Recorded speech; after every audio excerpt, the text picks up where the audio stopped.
हाँ जी बच्चे, अज असी चर्चा करांगे सतीश वर्मा की एकांगी परत आउण तक।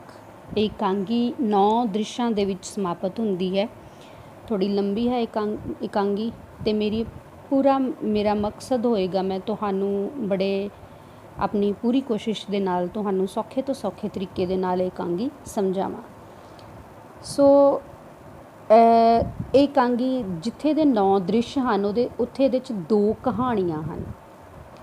पहली जिहड़ी गल है वो एक स्टेज दे उपर परफॉर्म हो रही है। स्टेज जिहदे ते 2 मरासी हैं ते 1-2 कलाकार हैं। सो असी पहला इस कहानी बारे गल करांगे, मरासियां ते कलाकारां वाली कहानी बारे। स्टेज के उत्ते परदा लगा होया आ, पंडाल च भीड़ है, लोग समागम वेखण आए हैं ते अचानक 2 मरासी जिहड़े आ वो मंच के उत्ते आके चढ़ते हैं। मंच मतलब स्टेज। उन्होंने मरासियां वाले कपड़े पाए हुंदे हैं। एक दे हत्थ विच चमोटा है, चमोटा जिहदे नाल ओह मरासी भंड मरासी एक दूजे नूं मारदे आ। ब्लैक जी तरपाल दा या लैदर जी दा बनाया हुंदा है। ते दूसरा जिहड़ा आ ओह बार बार सिर ते बद्धे परने नूं अपना हत्थ जिहड़ा आ ओह पाउंदा है। मंच ते चढ़दियां बोलदे आउंदे हन दोवें, भाग लगे रहण, वेल वधदी रहे, रौणकां लगियां रहण, साडे जजमानां दे विहड़े भरदे रहण, घर वसदे रहण। पहला, जी बचदे रहण, दर फिट्टे मूँह तेरा है, जी बचदे रहण की आख्या ई, मरे प्लेग पई होई है कि हैजा फैलिया होया है। और नहीं प्लेग ते हैजा ते अजकल नहीं हो पैंदे, सरकार ने लोकां ला छड्डियां है। दूजा, ते फिर होर की आफत आई हो, ओए मक्खणा तेरी खरोपड़ी च ते गल नहीं हो पैंदी, ओए मार धाड़ तो मतलब ही मेरा भाई जी बचदे रहण, मखा अग्गां लगी जांदियां मेरे पुत्त दियां। सो इत्थे मेरे पुत्त दियां बार बार वो काफ़ी जगह ते आएगा या कहेगा, ये सिर्फ वह तखल्लुस आ कि वैसे ही अपनी गल हर गल दे पिछे पिछे वो एवें गल जिहड़ी आ ये वर्ड लगाएगा। सो मरासियां दे ये मजाक करन दी आदत दे पिछे भी सानू उस वेले दे हालातां दा पता लगदा है कि कहंदा आ भी अग्गां लगियां जांदियां आ।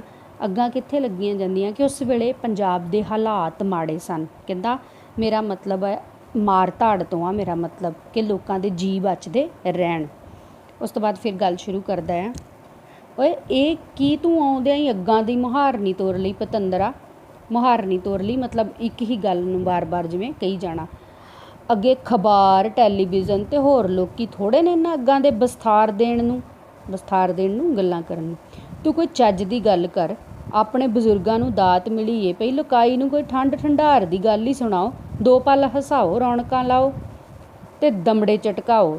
दूजा चमोटा मार के, दर फुट्टे मूँह तेरा रिहा ना उहियो ढक्कण दा ढक्कण। और मेरा मतलब ही मैं समझ गया, तू मैनू पढ़िया लिखिया समझ लिया भी बार बार समझाण डिया। मैं सीधा सादा अनपढ़ बंदा ते पहली झट्टे ही गल समझ जाना है। हला ते लै फिर हो जा तैयार, मेरे चिड़ी मार ते आ लंगोटा कस के। बई ओ अपनी धोती टंगदा है जिवें घोल करन लई तैयार हो रहा वे। हाँ बई मक्खणा लै फिर करी बिस्मिल्ला, या अल्लाह। बिस्मिल्ला उर्दू का लफज आ, कोई काम शुरू करना होवे ते उदों ये वर्ड यूज़ किया जाता है।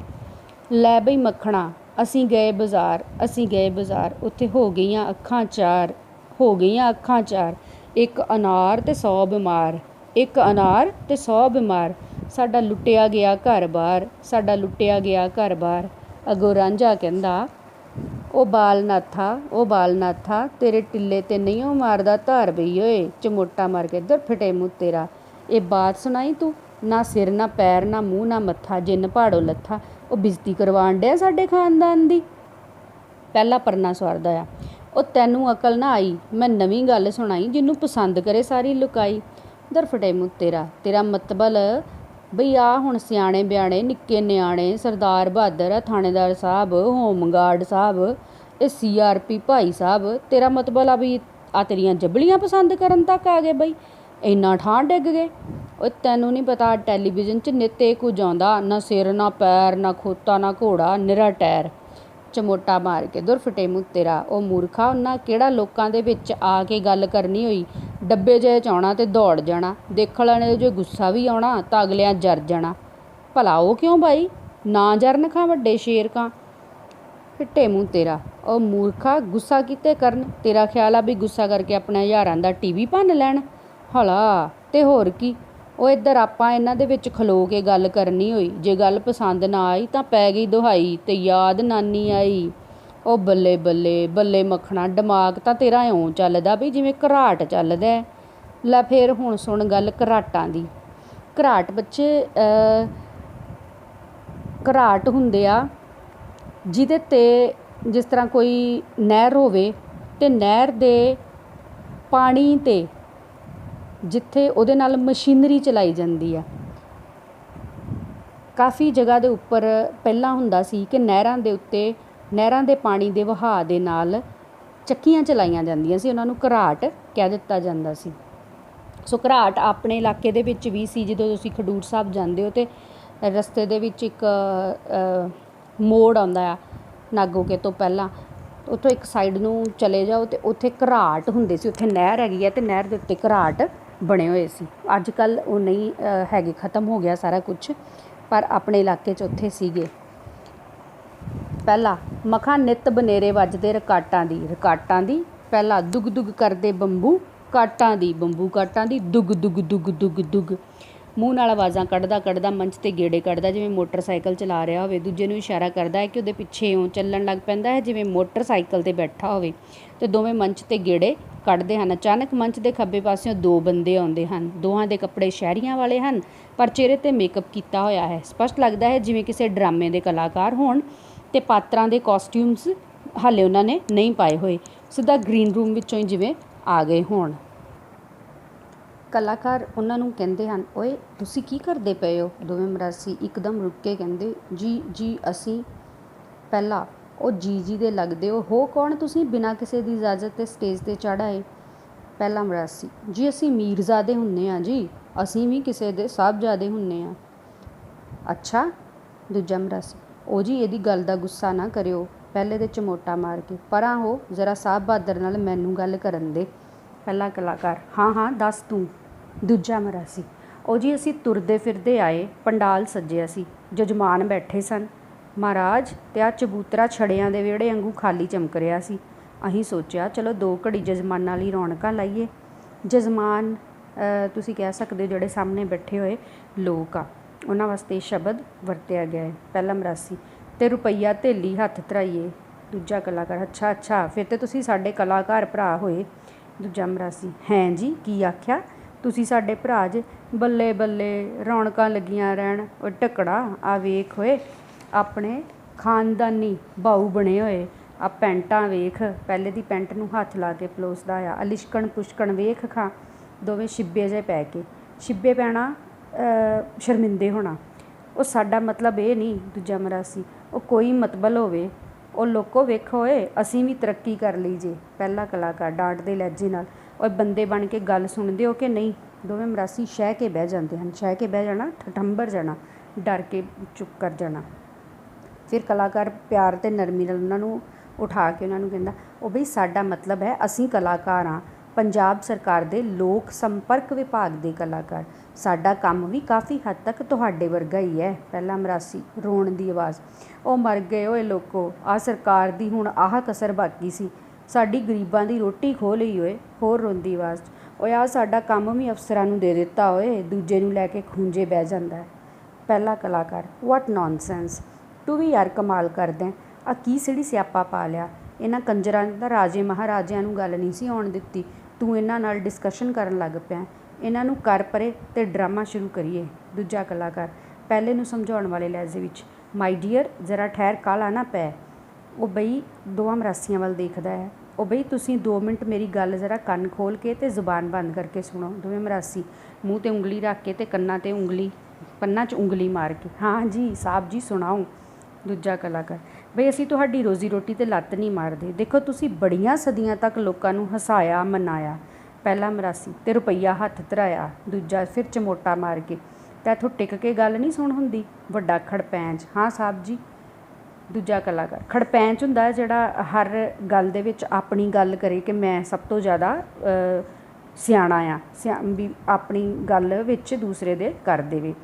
ਦੂਜਾ ਕਲਾਕਾਰ ਤੇ ਹੁਣ ਜ਼ਮਾਨਾ ਬਦਲ ਗਿਆ, ਲੋੜਾਂ ਬਦਲ ਗਈਆਂ, ਗੱਡਿਆਂ ਦੀ ਥਾਂ ਗੱਡੀਆਂ ਆ ਗਈਆਂ, ਹਲਾਂ ਦੀ ਥਾਂ ਟਰੈਕਟਰ ਆ ਗਏ ਕਿ ਨਾ। ਦੋਵੇਂ ਮਰਾਸੀ ਠੀਕ ਜੀ ਠੀਕ। ਦੂਜਾ ਕਲਾਕਾਰ ਉਵੇਂ ਹੀ ਭਾਈ ਕਲਾ ਦੀ ਦੁਨੀਆ ਵਿੱਚ ਤਾਂ ਤਬਦੀਲੀ ਆਉਣੀ ਬਣਦੀ ਸੀ ਨਾ। ਦੂਜਾ ਮਰਾਸੀ 7 ਬਚਨ ਜੀ ਠੀਕ, ਬਿਲਕੁਲ ਠੀਕ।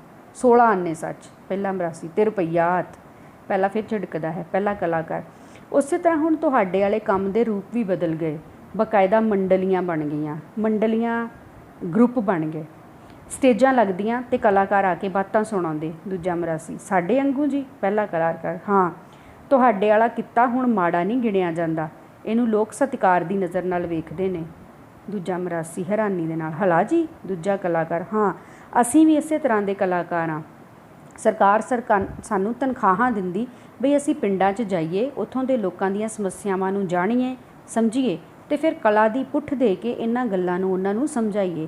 ਕਲਾ ਦੀ ਪੁੱਠ ਦੇ ਕੇ ਮਤਲਬ ਆਰਟ ਦੇ ਰਾਹੀਂ, ਇੱਕ ਕਲਾ ਦੇ ਰਾਹੀਂ, ਕਲਾਕਾਰਾਂ ਦੇ ਰਾਹੀਂ, ਨਾਟਕ ਕਰਕੇ ਉਹਨਾਂ ਨੂੰ ਗੀਤਾਂ ਦੇ ਰਾਹੀਂ ਜਿਹੜੀਆਂ ਸਮਾਜ ਦੇ ਵਿੱਚ, ਪਿੰਡਾਂ ਦੇ ਵਿੱਚ ਜਿਹੜੀਆਂ ਸਾਡੀਆਂ ਸਮੱਸਿਆਵਾਂ ਆ ਉਹਨਾਂ ਨੂੰ ਲੋਕਾਂ ਤੱਕ ਪਹੁੰਚਾਉਣਾ ਤੇ ਉਹਨਾਂ ਦਾ ਹੱਲ ਦੱਸਣਾ, ਲੋਕਾਂ ਨੂੰ ਅਵੇਅਰ ਕਰਨਾ।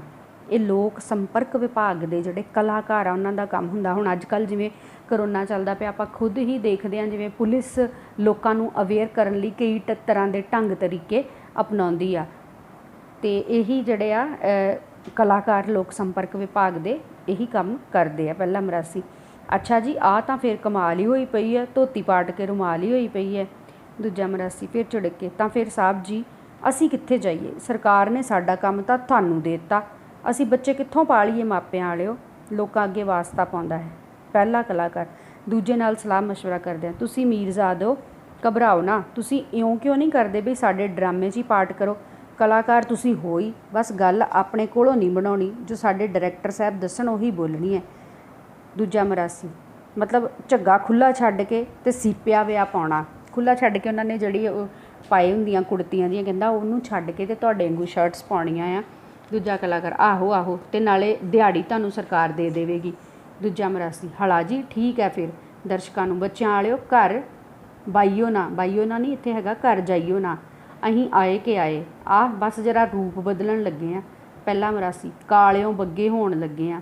ਦੋਵੇਂ ਕਲਾਕਾਰ ਚਲੋ ਫਿਰ ਜਲਦੀ ਕਰੋ, ਪਹਿਲਾਂ ਹੀ ਬਹੁਤ ਦੇਰ ਹੋ ਗਈ ਹੈ, ਅਤੇ ਸਾਰੇ ਮੰਚ ਦੇ ਪਿੱਛੇ ਚਲੇ ਜਾਂਦੇ ਹਨ। ਇੱਥੇ ਹੀ ਮਰਾਸੀਆਂ ਦਾ ਸੀਨ ਖਤਮ ਹੁੰਦਾ ਹੈ। ਪਰਦਾ ਹੌਲੀ ਹੌਲੀ ਉੱਠਦਾ ਹੈ। ਮੰਚ 'ਤੇ ਸੱਜੇ ਅਤੇ ਖੱਬੇ 2 ਘਰ ਬਣੇ ਦਿਸਦੇ ਹਨ। ਦੋਹਾਂ ਘਰਾਂ ਦੇ ਦੋਵੇਂ ਪਾਸੇ ਉਲਟੇ ਬਣੇ ਹੋਏ ਹਨ। ਇਹ ਸਾਰੇ ਦੇ ਵਿੱਚ ਮੈਂ ਤੁਹਾਨੂੰ ਦੱਸਦੀ ਹਾਂ ਕੀ ਆ ਕਿ ਇੱਕ ਸਾਂਝਾ ਵਿਹੜਾ ਹੈ, ਉਹਦੇ ਆਮੋ ਸਾਹਮਣੇ ਜਿਹੜੇ ਆ ਉਹ 2 ਘਰ ਬਣੇ ਹੋਏ ਹਨ, ਅਤੇ ਬੂਹਿਆਂ ਦੇ ਅੱਗੇ ਮੰਜਾ ਅਤੇ ਪੀੜ੍ਹੀ ਆਦਿ ਪਏ ਹੋਏ ਹਨ। ਖੁੱਲ੍ਹਾ ਵਿਹੜਾ ਹੈ। ਦੋਹਾਂ ਘਰਾਂ ਦੇ ਵਿਚਕਾਰ ਮੰਚ ਦੇ ਪਿੱਛੇ ਜੇ ਕਰਕੇ ਗੱਡੇ ਦਾ ਇੱਕ ਟੁੱਟਿਆ ਜਿਹਾ ਪਹੀਆ ਪਿਆ ਹੈ, ਅਤੇ ਪਹੀਏ ਦੇ ਪਿੱਛੇ ਇੱਕ ਨਿੱਕਾ ਜਿਹਾ ਢਾਰਾ ਹੈ। ਢਾਰਾ ਕੱਚਾ ਜਿਹਾ ਘਰ ਕਹਿ ਸਕਦੇ ਹੋ, ਜਿਹਦੀ ਛੱਤ ਜਿਹੜੀ ਆ ਉਹ ਕਾਨਿਆਂ ਵਗੈਰਾ ਦੀ ਪਾਈ ਹੁੰਦੀ ਆ, ਟੈਂਪਰੇਰੀ ਜੀ ਛੱਤ। ਉਸ ਢਾਰੇ ਦੇ ਵਿੱਚ ਬਜ਼ੁਰਗ ਰਹਿੰਦਾ ਹੈ। ਨਕਸ਼ੇ ਤੋਂ ਇਸ ਤਰ੍ਹਾਂ ਲੱਗਦਾ ਹੈ ਜਿਵੇਂ ਇੱਕ ਹੀ ਘਰ ਦੇ 2 ਟੁਕੜੇ ਹੋਏ ਹਨ, ਅਤੇ ਵਿਚਕਾਰਲਾ ਢਾਰਾ ਅਤੇ ਢਾਰੇ ਦੇ ਮੂਹਰੇ ਪਿਆ ਗੱਡੇ ਦਾ ਪਹੀਆ ਦੋਹਾਂ ਘਰਾਂ ਦੀ ਵੰਡ ਨੂੰ ਦਰਸਾਉਂਦੇ ਹੋਏ ਵਿਚਕਾਰ ਜਿਵੇਂ ਸਾਂਝੀ ਨਿਸ਼ਾਨੀ ਵਜੋਂ ਪਏ ਹਨ, ਅਤੇ ਮੰਚ 'ਤੇ ਹੌਲੀ ਹੌਲੀ ਰੌਸ਼ਨੀ ਹੁੰਦੀ ਹੈ। ਗੱਡੇ ਦੇ ਪਹੀਏ 'ਤੇ ਇੱਕ ਬਜ਼ੁਰਗ ਬੈਠਾ ਸਣ ਵੱਟਦਾ ਨਜ਼ਰ ਆਉਂਦਾ ਹੈ।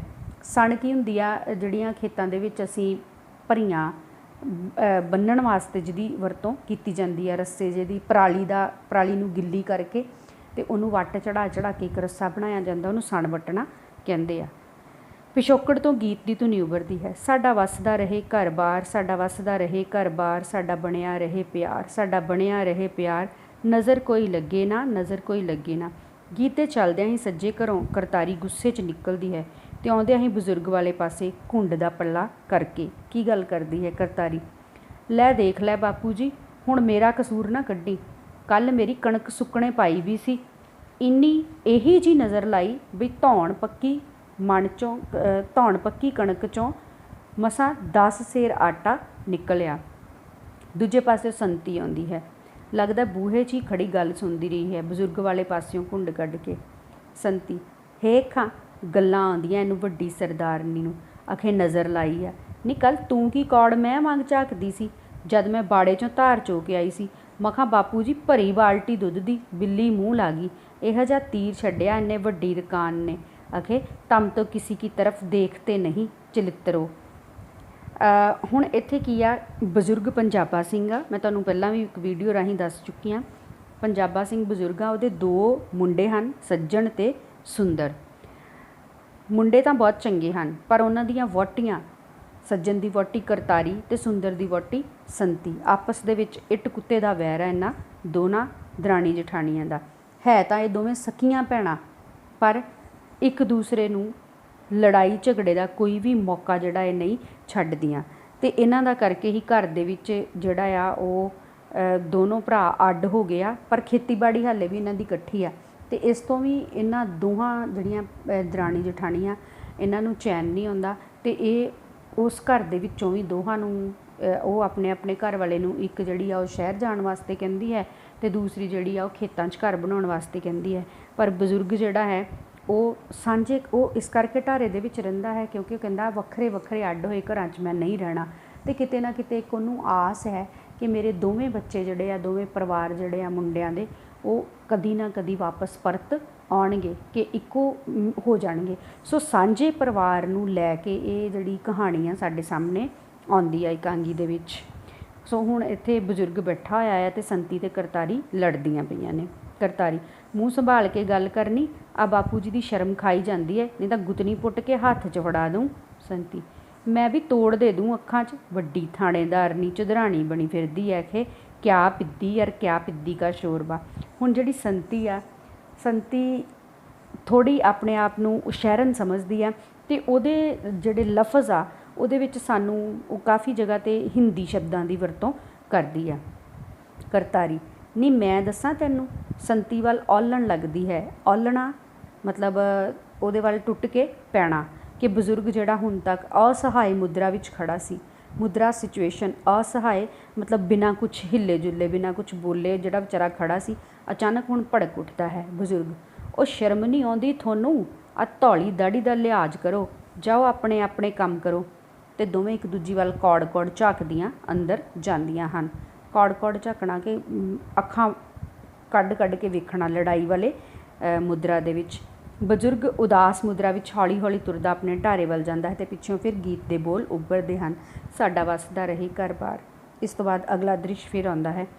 ਸਵੇਰ ਦਾ ਵੇਲਾ ਹੈ, ਚਿੜੀਆਂ ਚੂਕਣ ਦੀ ਆਵਾਜ਼ ਆਉਂਦੀ ਆ, ਪਿਛੋਕੜ ਤੋਂ ਬਲਦਾਂ ਦੇ ਪਾਲੀਆਂ ਦੇ ਬੋਲਾਂ ਦੀ। ਬਲਦਾਂ ਦੇ ਪਾਲੀ ਮਤਲਬ ਜਿਹੜੇ ਬਲਦਾਂ ਨੂੰ ਪਾਲਦੇ ਆ, ਜਿਨ੍ਹਾਂ ਨੇ ਬਲਦ ਰੱਖੇ ਹੁੰਦੇ ਆ, ਉਹ ਗਾਣੇ ਬੋਲਦੇ ਆ ਆਪਣੇ ਬਲਦਾਂ ਨੂੰ ਖੇਤਾਂ 'ਚ ਲੈ ਕੇ ਜਾਣ ਵੇਲੇ। ਅਤੇ ਬਲਦਾਂ ਦੀਆਂ ਟੱਲੀਆਂ ਦੀ ਆਵਾਜ਼ ਆਉਂਦੀ, ਟਰੈਕਟਰਾਂ ਦੇ ਚੱਲਣ ਦੀਆਂ ਆਵਾਜ਼ਾਂ ਆਉਂਦੀਆਂ ਹਨ। ਮਤਲਬ ਸਵੇਰ ਦਾ ਸਾਰੀ ਰੂਟੀਨ ਜਿਹੜੀ ਪਿੰਡਾਂ ਦੇ ਵਿੱਚ ਖੇਤਾਂ ਵਿੱਚ ਜਾਣ ਵੇਲੇ ਸਵੇਰੇ ਸਵੇਰੇ ਹੁੰਦੀ ਆ। ਬਜ਼ੁਰਗ ਦੇ ਢਾਰੇ 'ਚੋਂ ਹੌਲੀ ਹੌਲੀ ਪਾਠ ਕਰਨ ਦੀ ਆਵਾਜ਼ ਆ ਰਹੀ ਹੈ। ਇਹਦਾ ਮਤਲਬ ਆ ਕਿ ਬਜ਼ੁਰਗ ਜਿਹੜਾ ਆ ਉਹ ਭਗਤੀ ਕਰਨ ਵਾਲਾ ਇਨਸਾਨ ਆ, ਉਹ ਆਪਣੇ ਢਾਰੇ 'ਚ ਬੈਠਾ ਅਕਸਰ ਹੀ ਪਾਠ ਕਰਦਾ ਰਹਿੰਦਾ ਹੈ। ਸੱਜਣ ਅਤੇ ਸੁੰਦਰ ਦੋਵੇਂ ਆਪਣੇ ਆਪਣੇ ਘਰ ਦੇ ਚੌਂਕੇ ਵਿੱਚ ਬੈਠੇ ਰੋਟੀ ਖਾ ਰਹੇ ਹਨ, ਅਤੇ ਦੋਵੇਂ ਪਾਸੇ ਇੱਕੋ ਵੇਲੇ ਇੱਕੋ ਜਿਹਾ ਕਾਰਜ ਚੱਲਦਾ ਹੈ, ਕਿਉਂਕਿ ਸਵੇਰ ਦਾ ਵੇਲਾ ਹੈ। ਉਸ ਚੌਂਕੇ 'ਚ ਵੀ ਰੋਟੀ ਪੱਕ ਰਹੀ ਹੈ, ਸੁੰਦਰ ਵਾਲੇ 'ਚ ਵੀ, ਅਤੇ ਦੂਸਰੇ ਪਾਸੇ ਜਿਹੜਾ ਸੱਜਣ ਆ ਉਹਦੇ ਵੀ ਰੋਟੀ ਪੱਕ ਰਹੀ ਹੈ, ਅਤੇ ਦੋਵੇਂ ਵਾਰਤਾਲਾਪ ਇਕੱਠੀ ਚੱਲ ਰਹੀ ਹੈ। ਮਤਲਬ ਇੱਕ ਪਾਸੇ ਸੱਜਣ ਦਾ ਘਰ ਜੋ ਕੁਛ ਚੱਲ ਰਿਹਾ, ਦੂਸਰੇ ਪਾਸੇ ਉਹੀ ਕੁਛ ਦੇ ਸੁੰਦਰ ਦੇ ਘਰ ਚੱਲ ਰਿਹਾ ਹੈ। ਹੁਣ ਕਰਤਾਰੀ ਜਿਹੜੀ ਆਪਣੇ ਘਰ ਵਾਲੇ ਨੂੰ ਕਹਿੰਦੀ ਹੈ ਸੱਜਣ ਨੂੰ, ਅਤੇ ਦੂਸਰੇ ਪਾਸੇ ਸੰਤੀ ਜਿਹੜੀ ਆ ਉਹ ਸੁੰਦਰ ਨੂੰ ਕਹਿ ਰਹੀ ਹੁੰਦੀ ਹੈ, ਸੁਣਦਾ ਦੀਪ ਦੇ ਬਾਪੂ ਕੌਲੀ 'ਚ ਸਬਜ਼ੀ ਪਾਉਂਦੀ ਹੈ, ਕੱਲ ਫੇਰ ਇਹਨੇ ਆਡਾ ਲਾ ਲਿਆ, ਨਾ ਅੱਗਾ ਵੇਖੇ ਨਾ ਪਿੱਛਾ, ਮੈਂ ਤਾਂ ਅੱਕੀ ਪਈ ਹਾਂ ਇਸ ਰੋਜ਼ ਰੋਜ਼ ਦੇ ਕਲੇਸ਼ ਤੋਂ। ਸੱਜਣ, ਤੂੰ ਕਿਸੇ ਵੇਲੇ ਤਾਂ ਰਮਾਨ ਨਾਲ ਬਹਿ ਲਿਆ ਕਰ, ਹੁਣ ਪ੍ਰਭਾਤ ਵੇਲੇ ਹੀ ਇਹ ਰਾਮ ਕਹਾਣੀ ਛੇੜ ਬੈਠੀ ਹੈ। ਪ੍ਰਭਾਤ ਵੇਲਾ, ਸਵੇਰ ਦਾ ਵੇਲਾ। ਕਰਤਾਰੀ ਕਹਿੰਦੀ, ਤੈਨੂੰ ਲੱਗਦੀ ਹੈ ਰਾਮ ਕਹਾਣੀ, ਇੱਥੇ ਕਿਹੜੀ ਰੋਜ਼ ਰਾਵਣ ਲੀਲਾ ਹੁੰਦੀ ਹੈ, ਉਹ ਵੀ ਤੈਨੂੰ ਪਤਾ ਹੈ, ਸਾਰਾ ਦਿਨ ਸੂਈ ਕੁੱਤੀ ਵਾਂਗੂ ਕੁਰਲ ਕੁਰਲ ਕਰਦੀ ਫਿਰਦੀ ਹੈ ਤੇਰੀ ਇਹ ਵੱਡੀ ਹੇਜਲੀ ਭਰਜਾਈ। ਸੱਜਣ, ਉਹ ਤੂੰ ਕਿਸ ਨਾਲੋਂ ਘੱਟ ਹੈ, ਮੈਂ ਜਾਣਦਾ ਨਹੀਂ, ਤੁਸੀਂ ਦੋਵੇਂ ਟੋਆ ਪੁੱਟ ਕੇ ਦੱਬਣ ਵਾਲੀਆਂ ਹੋ। ਅਖੇ ਜੀ ਸਕੀਆਂ ਭੈਣਾਂ ਘਰ 'ਚ ਲੈ ਆਓ, ਅੱਗੇ ਜਵਾਲਾ ਦਾ ਤੂਫਾਨ ਬਣਿਆ ਰਹੂ। ਇਹ ਸਕੀਮਾਂ ਸੌਂਕਣਾ ਨੂੰ ਇਹ ਸਕੀਆਂ ਸੌਂਕਣਾ ਨੂੰ ਟੱਪੀਆਂ ਫਿਰਦੀਆਂ। ਹੁਣ ਦੂਸਰੇ ਪਾਸੇ ਜਿਹੜੀ ਸੰਤੀ ਆ ਉਹ ਆਪਣੇ ਘਰ ਵਾਲੇ ਨੂੰ ਚੁੱਕਦੀ ਆ, ਉਹ ਕੀ ਕਹਿੰਦੀ, ਕੌਲੀ 'ਚ ਘਿਓ ਪਾਉਂਦੀ ਹੋਈ, ਲੈ ਫੇਰ ਨਾ ਕਹੀ ਰੱਬ ਦਿਆ ਬੰਦਿਆ ਵੀ ਪਹਿਲਾਂ ਨਹੀਂ ਸੀ ਦੱਸਿਆ, ਮੈਂ ਤਾਂ ਉਹਦੀ ਕੰਜਰੀ ਦੀ ਉਹ ਬਾਬ ਕਰਨੀ ਐਨੀ ਪਈ ਪੁਸ਼ਤਾਂ ਤੱਕ ਯਾਦ ਰੱਖੂ, ਬਈ ਸੰਤੀ ਸੇ ਵਾਸਤਾ ਪੜਾ ਥਾ। ਸੁੰਦਰ, ਫੇਰ ਸ਼ੁਰੂ ਹੋ ਗਿਆ ਕਿੱਸਾ ਹਿੰਦ ਪੰਜਾਬ ਦਾ। ਮੈਂ ਕਿਹਾ 2 ਘੜੀ ਰਮਾਨ ਨਾਲ ਵੀ ਬਹਿ ਲਿਆ ਕਰੋ, ਤੁਸੀਂ ਸਾਲੀ ਕਿਹੜੀ ਲੰਕਾ ਵੰਡਣੀ ਹੈ ਵੀ ਸਾਰਾ ਦਿਨ ਰਾਤ ਹੂ ਕਰਦੀਆਂ ਰਹਿੰਦੀਆਂ। कहण दा मतलब ਉਹਦਾ ਆ ਕਿ ਹੋਰ ਤੁਹਾਡਾ ਵੰਡਣ ਵਾਲਾ ਕੀ ਰਹਿ ਗਿਆ ਆ ਕਿ ਤੁਸੀਂ ਹਰ ਵੇਲੇ ਹਾਲੇ ਵੀ ਲੜਾਈ ਝਗੜਾ ਹੀ ਕਰਦੀਆਂ ਰਹਿੰਦੀਆਂ ਹੋ। ਨਾ ਅਜੇ ਕਸਰ ਹੈ, ਦੁੱਧ ਪੁੱਤ ਨੂੰ ਦੇਖ ਉਹ ਨਹੀਂ ਸਿਖਾਉਂਦੀ, ਸਾਰਾ ਦਿਨ ਕੌੜ ਕੌੜ ਅੱਡ ਝਾਕਦੀ ਰਹੂ। ਆ ਬਾਪੂ ਜੀ ਦੀ ਸ਼ਰਮ ਮਾਰ ਗਈ, ਨਹੀਂ ਤਾਂ ਗੁੱਤਨੀ ਕਿਹੜਾ ਨਾ ਕੱਲ੍ਹ ਹੱਥ ਫੜਾਉਂਦੀ। ਸੁੰਦਰ ਕੋਈ ਅਕਲ ਦੀ ਗੱਲ ਕਰੋ, ਕਿਉਂ ਸਾਰੇ ਪਿੰਡ ਨੂੰ ਬਦਨਾਮੀ ਖੱਟਣ ਵਾਲਾ ਕੰਮ ਕਰਦੀਆਂ ਹੋ। ਇਸ ਘਰ 'ਚੋਂ ਕਦੇ ਉੱਚੀ ਆਵਾਜ਼ ਹੀ ਨਹੀਂ ਨਿਕਲੀ ਸੀ। ਲੋਕਾਂ ਨੇ ਸਾਡੀ ਅੱਲ ਚੁਪਕਿਆਂ ਕੇ ਪਾਈ ਹੋਈ ਸੀ, ਹੁਣ ਮੈਨੂੰ ਲੱਗਦਾ ਬੋਲ ਬੁਲਾਰਿਆਂ ਕੇ ਪਾਉਣਗੇ। ਅੱਲ ਮਤਲਬ ਛੇੜ ਕਹਿ ਸਕਦੇ ਹੋ, ਜਾਂ ਜਿਸ ਤਰ੍ਹਾਂ ਕਈਆਂ ਨੂੰ ਕਿਸੇ ਖਾਸ ਗੱਲ ਤੋਂ ਪਹਿਚਾਣਿਆ ਜਾਂਦਾ, ਜਾਂ ਜਿਨ੍ਹਾਂ ਦੇ ਘਰ ਜਿਵੇਂ ਕੁੱਤੇ ਰੱਖੇ ਹੋਣ ਤਾਂ ਉਹਨਾਂ ਨੂੰ ਕਹਿ ਦਿੰਦੇ ਆ ਕੁੱਤਿਆਂ ਵਾਲੇ, ਜਾਂ ਘੋੜੇ ਰੱਖੇ ਹੋਣ ਘੋੜਿਆਂ ਵਾਲੇ। ਸੋ ਇਸ ਤਰ੍ਹਾਂ ਉਹ ਜਿਹੜੇ ਆ ਉਹਨਾਂ ਦਾ ਘਰ ਦੇ ਵਿੱਚੋਂ ਕਦੀ ਆਵਾਜ਼ ਨਹੀਂ ਸੀ ਆਈ ਅਤੇ ਸਾਰੇ ਉਹਨਾਂ ਨੂੰ ਚੁਪਕਿਆਂ ਕੇ ਕਹਿ ਕੇ ਬੁਲਾਉਂਦੇ ਸੀ। ਅਤੇ ਕਹਿੰਦਾ ਹੁਣ ਤੁਸੀਂ ਜਿੰਨਾ ਰੌਲਾ ਪਾਉਂਦੀਆਂ ਜੇ ਅਤੇ ਲੱਗਦਾ ਆ ਕਿ ਉਹ ਬੋਲ ਬੁਲਾਰਿਆਂ ਕੇ ਕਹਿਣਗੇ, ਸਾਡੀ ਅੱਲ ਲੋਕਾਂ ਨੇ ਹੁਣ ਇਹ ਪਾ ਦੇਣੀ ਹੈ। ਸੰਤੀ ਨਾ ਮੇਰੀ ਕੱਲੀ ਦਾ ਮਾਮਦੋਸ ਹੈ, ਮਾਮਦੋਸ ਮਤਲਬ ਦੋਸ਼, ਉਹਨੂੰ ਨਹੀਂ ਸਮਝਾ ਹੁੰਦਾ ਤੇਰੀ ਮਾਤਾ ਸਮਾਨ ਵੱਡੀ ਭਰਜਾਈ ਕੋ।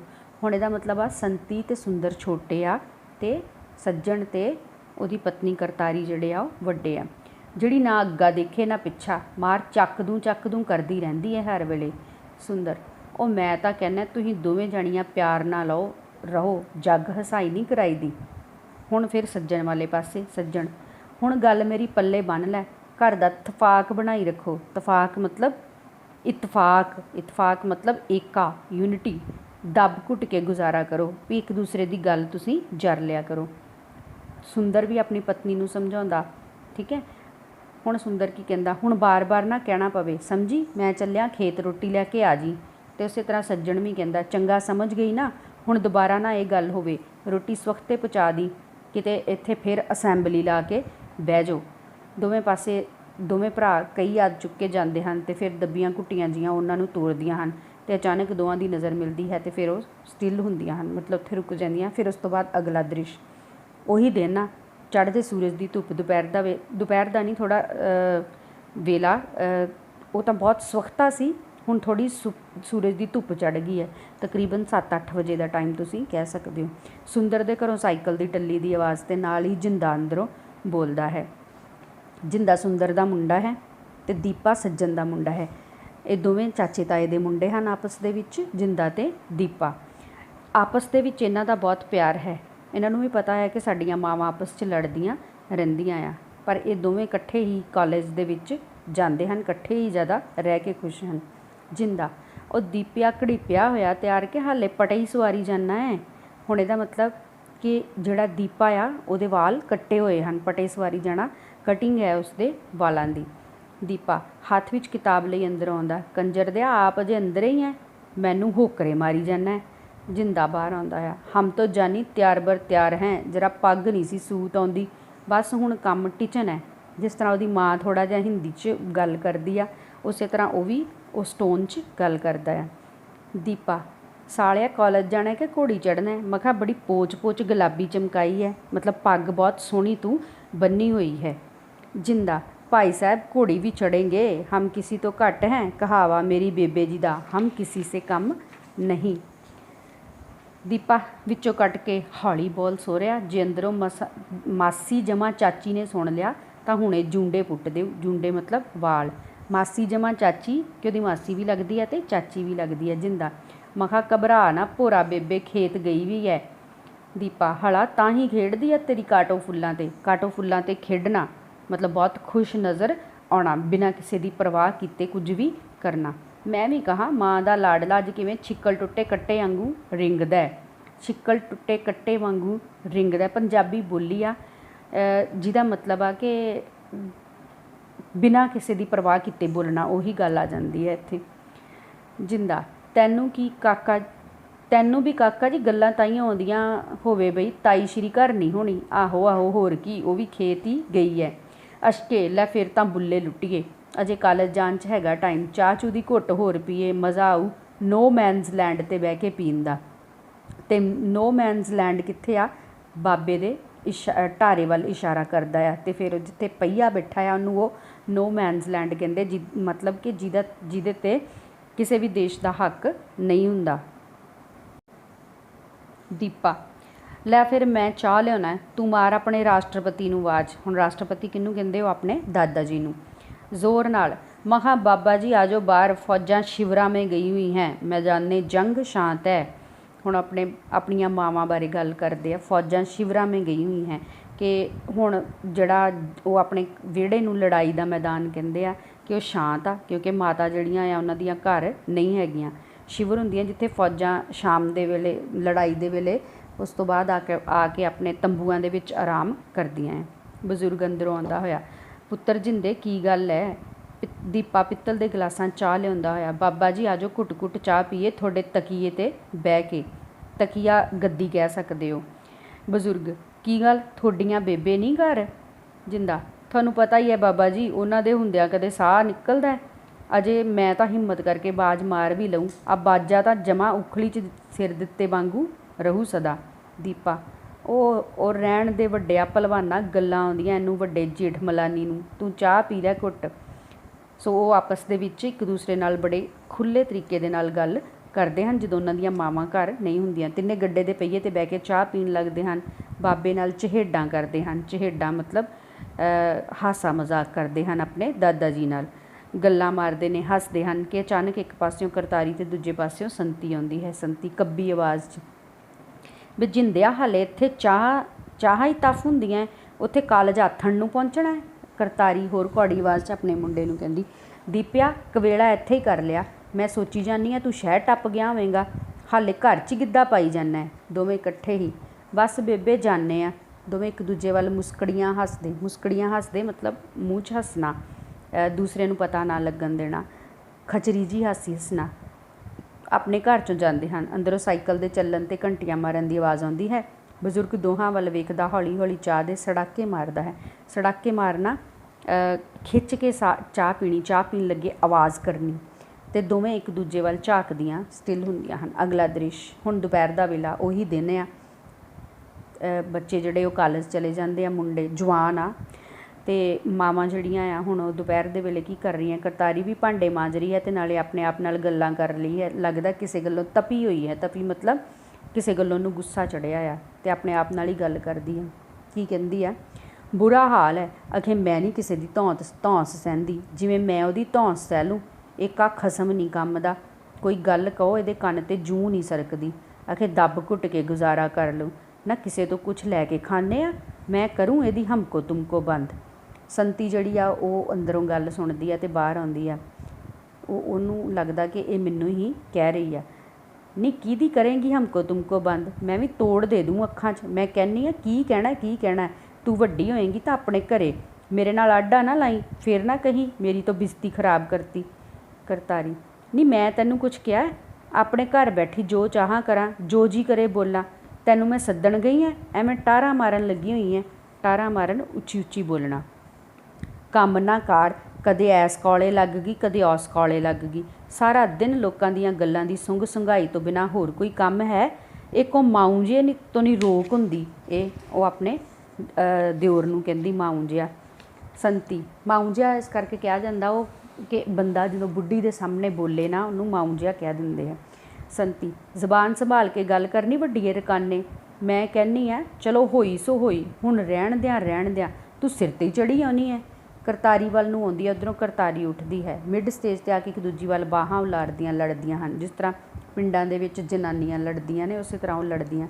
ਨਹੀਂ ਮੂੰਹ ਸੰਭਾਲ ਕੇ ਗੱਲ ਕਰੀ, ਆਪਣੀ ਇੱਜ਼ਤ ਆਪਣੇ ਹੱਥ ਹੁੰਦੀ ਹੈ। ਸੰਤੀ ਨਹੀਂ ਇਹ ਗੱਲ ਤੂੰ ਵੀ ਵਿਚਾਰ ਲੈ, ਉਵੇਂ ਬਣੀ ਫਿਰਦੀ ਹੈ, ਸਮਾਈ ਕਰ ਸਮਾਈ। ਨਹੀਂ ਤੂੰ ਆਪਣੀ ਚਮੜੀ 'ਚ ਰਹਿ, ਤੂੰ ਆਪਣਾ ਅੱਗਾ ਵਿਚਾਰ, ਫੇਰ ਨਾ ਕਹੀ। ਗੱਲ ਅਜੇ ਵਿੱਚ ਹੀ ਹੈ ਕਿ ਅੰਦਰੋਂ ਸੁੰਦਰ ਜਿਹੜਾ ਥੋੜ੍ਹਾ ਨਰਮ ਸੁਭਾਅ ਦਾ ਹੈ ਆਉਂਦਾ ਹੈ। ਸੁੰਦਰ ਸੰਤੀ ਨੂੰ ਕਹਿੰਦਾ, ਤੂੰ ਫੇਰ ਕੰਜਰਖਾਨਾ ਸ਼ੁਰੂ ਕਰ ਲਿਆ, ਤੈਨੂੰ 100 ਬੇਰਾਂ ਕਿਹਾ ਬਈ ਛੋਟੇ ਬੜੇ ਦਾ ਲਿਹਾਜ਼ ਕਰ ਲਿਆ ਕਰ। ਸੰਤੀ ਨਾ ਮੈਂ ਹੀ ਹਾਂ ਸਮਝਾਉਣ ਨੂੰ, ਇਹਨੂੰ ਕੋਈ ਨਹੀਂ ਅਕਲ ਦੇਣ ਵਾਲਾ। ਅਚਾਨਕ ਬਾਹਰੋਂ ਕਹੀ ਚੁੱਕੀ ਸੱਜਣ ਆਉਂਦਾ ਹੈ। ਸੰਤੀ ਦੇ ਬੋਲ ਉਹਦੇ ਕੰਨ ਪੈਂਦੇ ਹਨ ਅਤੇ ਸੰਤੀ ਵੇਖਦਿਆਂ ਪੱਲਾ ਕਰ ਲੈਂਦੀ ਹੈ ਕਿਉਂਕਿ ਉਹਦਾ ਜੇਠ ਹੈ। ਸੱਜਣ ਹੈਗੇ ਅਕਲ ਦੇਣ ਵਾਲੇ, ਤੁਹਾਨੂੰ ਸਾਰਿਆਂ ਨੂੰ ਅਕਲ ਦੇਣ ਵਾਲੀ ਹੈ। ਮੈਂ ਕਹਿੰਦਾ ਚਲੋ ਛੱਡੋ, ਪਰ ਤੁਹਾਡੇ ਕੰਨਾਂ 'ਤੇ ਜੂੰ ਨਹੀਂ ਸਰਕਦੀ। ਅਚਾਨਕ ਕਰਤਾਰੀ ਵੱਲ, ਤੂੰ ਮੈਥੋਂ ਹੁਣ ਟੰਬੇ ਖਾ ਕੇ ਹੀ ਹਟੇਂਗੀ? ਮੇਰਾ ਇੱਕ ਵਾਰ ਕਿਹਾ ਸਮਝਾਇਆ ਨਹੀਂ ਮੰਨੀ ਦਾ ਥੋਤੋਂ? ਜਿਵੇਂ ਦੋਹਾਂ ਨੂੰ ਕਹਿ ਰਿਹਾ ਹੋਵੇ। करतारी थोड़ा जड़ के। ना जी मैं हुण की किया, मैं तो अपने घर बैठी अपने आप नाल ही गल्लां करदी सी। इन्हें कौले सुंघदी ने ला लिया अड्डा। कौले वर्ड अगे भी आया है बेटा, मैं भुल गई, हुण मैं तुहानूं दसदी। कौले, कौला सुंघना या कौले दे लागे खड़े होना। कौला मतलब घर दी तुसीं कह सकदे हो नुक्कर, कई बार हुंदा ओला जिहड़ा होवे, बुरजी भी हो सकदी है। सो ਉਹਨੂੰ लगदा है भी ये मेरियां गल्लां ਜਿਹੜੀਆਂ आ ਉਹ लुक लुक के सुनदी है। संती एकदम बोलन लगदी है, ना मैं ला लिया आडा कि तूं। अचानक सज्जन ਉਹਨੂੰ ਵਿੱਚੋਂ ਕੱਟ ਕੇ सज्जन ਕਹਿੰਦਾ गल सुन लो मेरी कन्न खोल के, तुसीं दोवें तीवीं खसम ते नाले तूं करतारीए घर करते अड्ड, जमीन दित्ती वंड। बापू ने सारी गल नबेड़ी पई है, अपने अपने घर रहो बंदियां आंगू सारे। नहीं फिर जे मैनू चढ़ गया ना रौण कर, जे फिर मैनू चढ़ गया ना रौण अजई करूँ सारिਆਂ नाल भी अगला पिछला झाकोगे, समझे। ਐਨੀ ਜ਼ੋਰ ਨਾਲ ਸਮਝੇ ਕਹਿੰਦਾ ਹੈ ਵੀ ਸਾਰੇ ਤਬਕ ਕੇ ਆਪਣੇ ਆਪਣੇ ਘਰ ਨੂੰ ਤੁਰ ਪੈਂਦੇ ਹਨ। ਸੋ ਵੱਡਾ ਹੈ ਸੱਜਣ ਤੇ ਉਹਨਾਂ ਨੂੰ ਹੁਣ ਦਬਕਾ ਮਾਰ ਕੇ ਉਹ ਚੁੱਪ ਕਰਾਉਂਦਾ ਹੈ। ਅਗਲਾ ਦ੍ਰਿਸ਼, ਗੱਡੇ ਦੇ ਪਹੀਏ ਦੇ ਉੱਪਰ ਦੀਪਾ ਜਿੰਦਾ ਆਪਣੇ ਦਾਦਾ ਜੀ ਨਾਲ ਬੈਠੇ ਗੱਲਾਂ ਕਰ ਰਹੇ ਹਨ। ਦੀਪਾ, ਨਾ ਬਾਬਾ ਜੀ ਹੁਣ ਕਰੀਏ ਕੀ, ਚਾਰੇ ਪਾਸੇ ਅੱਗ ਮੱਚਦੀ ਏ, ਸਾਹ ਕਿਤੋਂ ਆਉਂਦਾ ਨਹੀਂ ਦਿਸਦਾ। ਆ ਲੁੱਟ ਮਾਰ ਕਤਲ ਖੋਹ ਤਾਂ ਨਿੱਤ ਦੀ ਗੱਲ ਹੋ ਗਈ। ਜਾਨ ਨੂੰ ਅੱਡ ਸੰਸੇ ਪਏ ਹੋਏ ਹੈ, ਜਾਨ ਨੂੰ ਸੰਸੇ ਪੈਣਾ, ਜਾਨ ਜਾਨ ਦਾ ਡਰ ਰਹਿਣਾ। ਅਤੇ ਇੱਧਰ ਸਾਡੇ ਘਰ ਦੇ ਸਭ ਕਾਸੇ ਤੋਂ ਬੇਖਬਰ ਆਪਣੇ ਆਪ 'ਚ ਹੀ ਕੁਸ਼ਤਬਾਜ਼ੀ 'ਚ ਲੱਗੇ ਹੋਏ ਹੈ। ਸੋ ਉਹ ਦੋਵੇਂ ਬੱਚੇ ਜਿਹੜੇ ਆ, ਉਹ ਮੁੰਡੇ ਜਿਹੜੇ ਆ ਉਹ ਸ਼ਹਿਰ ਪੜ੍ਹਨ ਜਾਂਦੇ ਆ ਅਤੇ ਆ ਕੇ ਪਿੰਡ ਦੇ ਵਿੱਚ ਆਪਣੇ ਬਾਪੂ ਨੂੰ ਦੱਸਦੇ ਆ ਕਿ ਸ਼ਹਿਰ ਦੇ ਵਿੱਚ ਕਿੰਨੀ ਹਾਹਾਕਾਰ ਮਚੀ ਹੋਈ ਹੈ। ਇਹ ਗੱਲ 1984 ਤੋਂ ਬਾਅਦ ਦੀ ਹੈ, ਜਦੋਂ ਪੰਜਾਬ ਦੇ ਵਿੱਚ ਪੰਜਾਬ ਦਾ ਮਾਹੌਲ ਬਹੁਤ ਖਰਾਬ ਸੀ। ਅਤੇ ਉਹ ਕਹਿੰਦਾ ਵੀ ਸਾਡੇ ਘਰਦਿਆਂ ਨੂੰ ਇਸ ਗੱਲ ਦੀ ਕੋਈ ਖਬਰ ਨਹੀਂ, ਇਹ ਆਪਸ ਦੇ ਵਿੱਚ ਹੀ ਲੜਦੀਆਂ ਰਹਿੰਦੀਆਂ ਹਨ। ਜਿੰਦਾ, ਨਾ ਹੋਰ ਕੀ, ਆ ਨਿੱਤ ਕੰਜਰ ਕਲੇਸ਼, ਸਾਡੀਆਂ ਮਾਤਾਵਾਂ ਦੀ ਸਮਝ ਨਹੀਂ ਆਉਂਦੀ ਬਈ ਸਿਆਣੀਆਂ ਬਿਆਣੀਆਂ ਨੂੰ ਅਸੀਂ ਸਮਝਾਉਂਦੇ ਵੀ ਕੀ ਚੰਗੇ ਲੱਗਦੇ ਆ। ਨਾ ਕੋਈ ਗੱਲ ਨਾ ਬਾਤ, ਨਿੱਤ ਆਡਾ, ਆਖੇ ਸੂਤ ਨਾ ਪਤਾਣ, ਜੁਲਾਹੇ ਨਾਲ ਠੈਂਗਾ ਫੈਂਗੀ। ਇਹ ਇੱਕ ਅਖਾਣ ਆ ਜਿਹਦਾ ਮਤਲਬ ਇਹ ਆ, ਸੂਤ ਨਾ ਪਤਾਣ ਅਤੇ ਜੁਲਾਹੇ ਨਾਲ ਠੈਂਗਾ ਫੈਂਗੀ, ਕਿ ਨਾ ਕੁਛ ਲੈਣ ਨਾ ਦੇਣ ਹੋਵੇ ਅਤੇ ਫਿਰ ਵੀ ਐਵੇਂ ਹੀ ਜਿਹੜਾ ਆ ਉਹ ਆਪਸ ਦੇ ਵਿੱਚ ਲੜਾਈ ਝਗੜਾ ਕਰਦੇ ਰਹਿਣਾ ਬਿਨਾਂ ਕਿਸੇ ਗੱਲ ਤੋਂ। ਦੀਪਾ, ਆ ਕੱਲ੍ਹ ਫਿਰ ਭੰਗਾਣੀ ਦਾ ਯੁੱਧ ਲੱਗਿਆ ਸੀ ਕਹਿੰਦੇ, ਜਦੋਂ ਅਸੀਂ ਕਾਲਜ ਗਏ ਹੋਏ ਸੀ, ਕਿਉਂ ਜਿੰਦੇ। ਜਿੰਦਾ, ਆਹੋ ਮੈਨੂੰ ਵੀ ਲੱਗ ਗਿਆ ਪਤਾ, ਬਾਪੂ ਸਾਡੇ ਵਾਲਾ ਵਿਚਾਰਾ ਨਰਮ ਹੈ, ਉਹਦੀ ਊਂ ਵਾਹ ਨਹੀਂ ਜਾਂਦੀ। ਕਹਿੰਦੇ ਤਾਇਆ ਜੀ ਨੇ ਚੰਗਾ ਫਿਰ ਲਾਇਆ ਰਗੜਾ। ਨਾ ਤੁਸੀਂ ਬਾਬਾ ਜੀ ਨਹੀਂ ਕੀਤੇ ਸਮਾਰਥਕ ਦਰਸ਼ਨ ਮਹਾਂਭਾਰਤ ਦੇ, ਤੁਸੀਂ ਕਿੱਥੇ ਰਹੇ। ਸਮਾਰਥਕ ਦਰਸ਼ਨ ਦਾ ਮਤਲਬ ਆ ਕਿ ਪ੍ਰਤੱਖ ਦੇਖਣਾ ਸਾਹਮਣੇ। ਕਹਿੰਦਾ ਤੁਸੀਂ ਇੱਥੇ ਸੀਗੇ, ਤੁਸੀਂ ਨਹੀਂ ਵੇਖਿਆ ਵੀ ਆਪਸ 'ਚ ਕਿਵੇਂ ਲੜਦੀਆਂ ਸੀ ਬਜ਼ੁਰਗ ਠਰੰਮੇ ਨਾਲ। ਰਹਿਣਾ ਕਿੱਥੇ ਪੁੱਤਰੋ, ਬਸ ਇਸੇ ਕੋਠੜੀ 'ਚ ਬੈਠਾ ਸੁਣਦਾ ਰਿਹਾ ਸਾਰਾ ਕੁਝ, ਨਾਲੇ ਮੇਰੀ ਸੁਣੂ ਵੀ ਕੌਣ, ਮੈਂ ਤਾਂ ਕੰਧੀ ਰੁੱਖੜਾ ਹੈ। ਕੰਧੀ ਰੁੱਖੜਾ ਹੈ, ਕੰਧੀ ਰੁੱਖੜਾ ਦਾ ਮਤਲਬ ਆ ਕੰਧ ਦੇ ਵਿੱਚ ਉੱਗਿਆ ਹੋਇਆ ਜਿਵੇਂ ਰੁੱਖ ਆ। ਜਿਵੇਂ ਅਸੀਂ ਦੇਖਦੇ ਹਾਂ ਕਿ ਕੰਧ ਦੇ ਵਿੱਚ ਪਿੱਪਲ ਦਾ ਬੂਟਾ ਉੱਗ ਜੇ ਤਾਂ ਅਸੀਂ ਉਹਨੂੰ ਪੁੱਟ ਕੇ ਸੁੱਟ ਦਿੰਦੇ ਹਾਂ, ਅਸੀਂ ਉਹਨੂੰ ਵਧਣ ਨਹੀਂ ਦਿੰਦੇ ਕਿ ਕਿਤੇ ਸਾਡੀ ਕੰਧ 'ਚ ਤਰੇੜ ਨਾ ਆ ਜੇ। ਸੋ ਕੰਧੀ ਰੁੱਖੜੇ ਦਾ ਮਤਲਬ ਇੱਥੇ ਆ ਕਿ ਥੋੜ੍ਹਾ ਚਿਰ, ਥੋੜ੍ਹੀ ਉਮਰ ਮੇਰੀ ਹੋਰ ਰਹਿ ਗਈ ਹੈ, ਬਸ ਆਹ ਦਿਨ ਦੇਖਣ ਨੂੰ ਹੀ ਜਿਉਂਦਾ ਬਚਿਆ ਸੀ। ਰੋਣ ਵਰਗੀ ਆਵਾਜ਼ ਉਹਦੀ ਹੋ ਜਾਂਦੀ ਹੈ। ਦੋਵੇਂ, ਬਾਬਾ ਜੀ ਉਹ ਨਾ ਕਰੋ, ਸਾਡਾ ਵੀ ਮਨ ਖਰਾਬ ਹੁੰਦਾ ਹੈ। ਬਜ਼ੁਰਗ ਸੰਭਲ ਕੇ ਕਹਿੰਦਾ, ਹੁਣ ਆਹ ਜਿਹੜੀ ਗੱਲ ਹੈ ਇਹ ਇੰਪੋਰਟੈਂਟ ਆ, ਬੜੇ ਧਿਆਨ ਨਾਲ ਸੁਣਿਓ, ਕੁਐਸਚਨ 'ਚ ਆ ਸਕਦੀ। ਕਹਿੰਦਾ ਹੋਰ ਪੁੱਤਰੋ, ਫੂਹੀ ਫੂਹੀ ਕਰਕੇ ਘਰ ਬੰਨਿਆ। ਫੂਹੀ ਫੂਹੀ ਕਰਕੇ ਮਤਲਬ ਬੱਚਤ ਕਰ ਕਰਕੇ, ਰੌਲਿਆਂ ਗੌਲਿਆਂ ਦੇ ਉਜਾੜੇ ਸਹੇ। ਹੁਣ ਉਹ ਬਜ਼ੁਰਗ ਰੌਲੇ ਗੌਲੇ ਕਿਹੜੇ 1947 ਵੇਲੇ ਦੀ ਗੱਲ ਕਰਦਾ ਆ ਕਿ ਕਿਵੇਂ ਉਹਨਾਂ ਨੇ ਉਸ ਵੇਲੇ ਉਜਾੜੇ ਸਹੇ, ਕਿ ਉੱਜੜ ਕੇ ਉਹ ਇੱਥੇ ਆਏ, ਉਹਨਾਂ ਨੇ ਮਿਹਨਤ ਕੀਤੀ ਅਤੇ ਇੰਨਾ ਸਾਰਾ ਕੁਛ ਬਣਾਇਆ। ਤੁਹਾਡੀ ਬੇਬੇ ਨੇ ਸਾਰੀ ਉਮਰ ਨਾ ਚੱਜ ਦਾ ਖਾਇਆ ਨਾ ਹੰਢਾਇਆ, ਬਸ ਇਹੀ ਚਿੰਤਾ ਵੀ ਢੇਰੀ ਵੱਧ ਜੇ ਜਿੰਨੀ ਵੱਧਦੀ ਹੈ। ਢੇਰੀ ਵੱਧਦੇ ਮਤਲਬ ਕਿ ਪੈਲੀ ਅਸੀਂ ਬਣਾ ਲਈਏ ਜਿੰਨੀ ਵੀ ਸਾਡੇ ਕੋਲੋਂ ਬਣਾਈ ਜਾਂਦੀ, ਇਸ ਕਰਕੇ ਨਾ ਉਹਨੇ ਚੱਜ ਨਾਲ ਖਾਧਾ ਨਾ ਹੰਢਾਇਆ, ਪੂਰੀ ਮਿਹਨਤ ਉਹਨੇ ਕੀਤੀ। ਦੋਹਾਂ ਪੁੱਤਾਂ ਨੂੰ ਕੋਈ ਔਖ ਨਾ ਰਹੇ। ਕਹਿੰਦੇ ਹੈ ਵੀ ਬੁੜੀਆਂ ਨੂੰ ਕੁੜੀਆਂ ਦਾ ਬਾਹਲਾ ਤੇ ਉਹ ਹੁੰਦਾ ਹੈ, ਪਰ ਉਸ ਰੱਬ ਦੀ ਬੰਦੀ ਨੇ ਆਪਣੀਆਂ ਧੀਆਂ ਨੂੰ ਜੱਗੋਂ ਬਾਹਰਾਂ ਨਹੀਂ ਕੁਝ ਦਿੱਤਾ ਬਈ ਮੇਰੇ ਪੁੱਤ ਨਾ ਰੁਲਦੇ ਫਿਰਨ ਕਿਤੇ ਹੌਕਾ ਭਰ ਕੇ।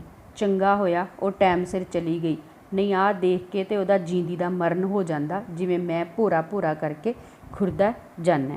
ਸੋ ਬਜ਼ੁਰਗ ਦੱਸਦਾ ਹੈ ਕਿ ਕਿਵੇਂ ਉਹਨਾਂ ਨੇ ਇਹ ਜ਼ਮੀਨ ਜਾਇਦਾਦ ਬਣਾਈ ਸੀ ਸਿਰਫ ਆਪਣੇ ਮੁੰਡਿਆਂ ਬਦਲੇ, ਅਤੇ ਅੱਗੋਂ ਮੁੰਡੇ ਜਿਹੜੇ ਆ ਉਹ ਅੱਡ ਹੋ ਗਏ ਆ। ਦੀਪਾ, ਬਾਬਾ ਜੀ ਅਸੀਂ ਤਾਂ ਥੋਤੋਂ ਹੌਸਲਾ ਲੈਣਾ, सगों तुसीं आप ही ढेरी ढाई जाने हो। असीं तां इह कहने आ बई असां कोई रल के स्कीम बनाईए बई ये नित दे कलेश का कोई हल बने। जिंदा आहो यही मैं कहना है। सारे आपस में सलाह मशवरा करते ते विच वारी वारी सब दे सिर हिलते हैं। उस तो अगला दृश शाम का वेला, चुल्हे धुख रहे आ दोवें पासे। सज्जण दीपा ते सुंदर ते जिंदा रोटी खा रहे हैं। संती ते करतारी पका रही हैं। कारज दोवें पासे बराबर चलता है। कारज दोवें पासे बराबर चलन का मतलब है कि उही वेला रोटी का, उन्होंने घर भी रोटी बन रही, उन्होंने घर भी रोटी बन रही, वो भी चौंके 'च बैठे रोटी खा रहे, वो भी खा रहे हैं। करतारी हौली जीवा च, बस हुण नहीं मैथों झल्लिया जांदा, इत्थों चलो खेत पाओ घर, इस खलजगण चों निकलीए। खलजगण वड्डा परिवार, वड्डे परिवार दे झमेले, लड़ाई झगड़े। सज्जण ना हुण प्यो दादे दा घर छड्ड के जंगल च जा वसीए थोड़े इस जनान खाने खातर।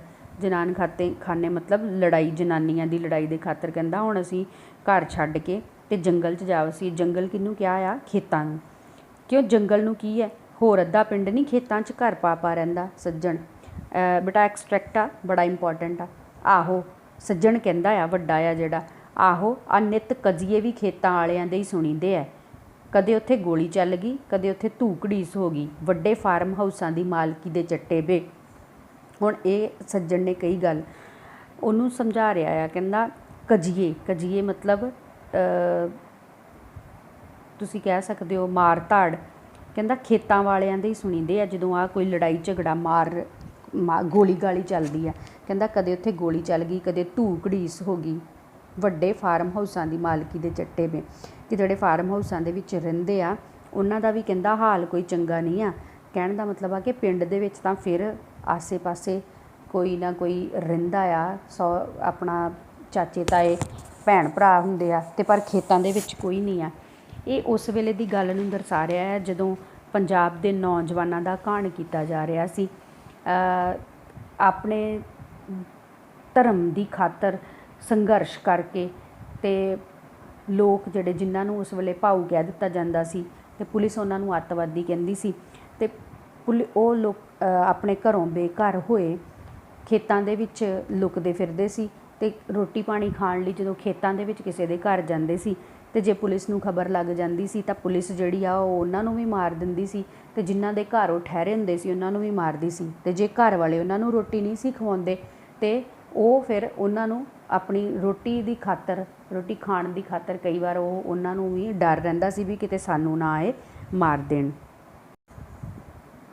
करतारी ना बंदियां नाल ही हुंदियां, हुण नूं पिंड च बैठियां नूं नहीं कुछ हुंदा जिवें। दीपा पिंड च तां फिर चार भाई नाल हुंदे आ बेबे, सौ सुख। करतारी विचों कट के रहण दे तूं वड्डे भाईआं दे किस्से, आ भाईआं दे पट्टे ही तां इत्थों भज्जण नूं फिरदे आ। दीपा बेबे तूं वारिस शाह नूं भुੱਲ गई, आखे भाईआं बाज ना मजलसां सोहंदियां ने, भाईआं बाज बागी बहार नाही, गाउंदा है जिवें अपनी मां नूं चढ़ा रिहा होवे। वारिस शाह नूं, वारिस शाह असल दे विच वारिस शाह दी एक कविता आ ते ओहदी गल करदा है करतारी। मैं चिमटा मारूं तत्ता तत्ता तेरी सारी कविशरी कढ दूं बाहर। हुण दूजे पासे संती आ, कहण दा भाव आ कि ਉਹ ਆਪਣੇ ਘਰ ਵਾਲਿਆਂ ਨੂੰ ਇੱਥੋਂ ਜਾਣ ਲਈ ਕਹਿੰਦੀਆਂ ਆ ਤੇ ਜਿਹੜੇ ਉਹਨਾਂ ਦੇ ਮੁੰਡੇ ਆ ਉਹ ਅੱਗੋਂ ਉਹਨਾਂ ਨੂੰ कई तरह के तर्क दिंदे आ कि नहीं इत्थे ही असीं ठीक हाँ। हुण संती की कहंदी, बस बहुत हो गई जिंदे दे बापू, हुण नहीं सबर हुंदा, चाहे 3 घर चाहे 5, वेच के घर जमीन शहर चलीए शहर। सुंदर ना शहर उत्थे स्टेशन ते बाहां लम्मी करे बैठे हैं सारे DC TC भी आओ आओ चिल्ला के संती दे लहजे की नकल करता है। महारानी संती के टब्बर जी आपका स्वागत है। संती इंपॉर्टेंट आ, एक्सट्रैक्ट आ, मेरी गल टालना, स्वागत नूं होर उत्थों धक्के मार के कढ़ देणगे। 100 काम ने करन वाले, कोई अपना काम कर लांगे, होर नहीं 4 मੱਝਾਂ रख के कोई डेयरी फार्म ही चला लांगे। कहंदे शहरां 'च इस काम की बड़ी बुक्कत है, बुक्कत मतलब कदर है कि बड़ी पैसे बनते हैं। जिंदा बेबे शहर वालियां दा इस तो बिना सरदा तां नहीं, पर इस काम वालियां नूं ओह छेकिया होया आंगू शहर दे विच नहीं वड़न दिंदे। कहंदे बई दुੱਧ सानू पिलाओ रजवा, पर डंगर शहर से परे परे। लै एवें ही उही मारी जांदे पकाई। जिंदा ना होर की बेबे, आ चंडीगढ़ च तां डंगर पशु 10-10 मील तक हद च नहीं वड़ने अलाउड, जे किते दिख गए नाले कैद नाले जुर्माना। चढ़ाउण दे लहजे दे विच अपनी मां नूं कहंदा आ संती झिड़क के, तू अपणियां जबलियां रख एक पासे। सुंदर नूं सुण लै चाहे 1 बार चाहे 1000 बार, 30 काल मैं नहीं इत्थे रहना, ਨਿਤ ਦੇ ਕੰਜਰ ਕਲੇਸ਼ 'ਚ। ਇੱਥੋਂ ਸਾਂਭੋ ਲੱਟਾ ਪੱਟਾ ਤੇ ਤੁਰੋ ਸ਼ਹਿਰ।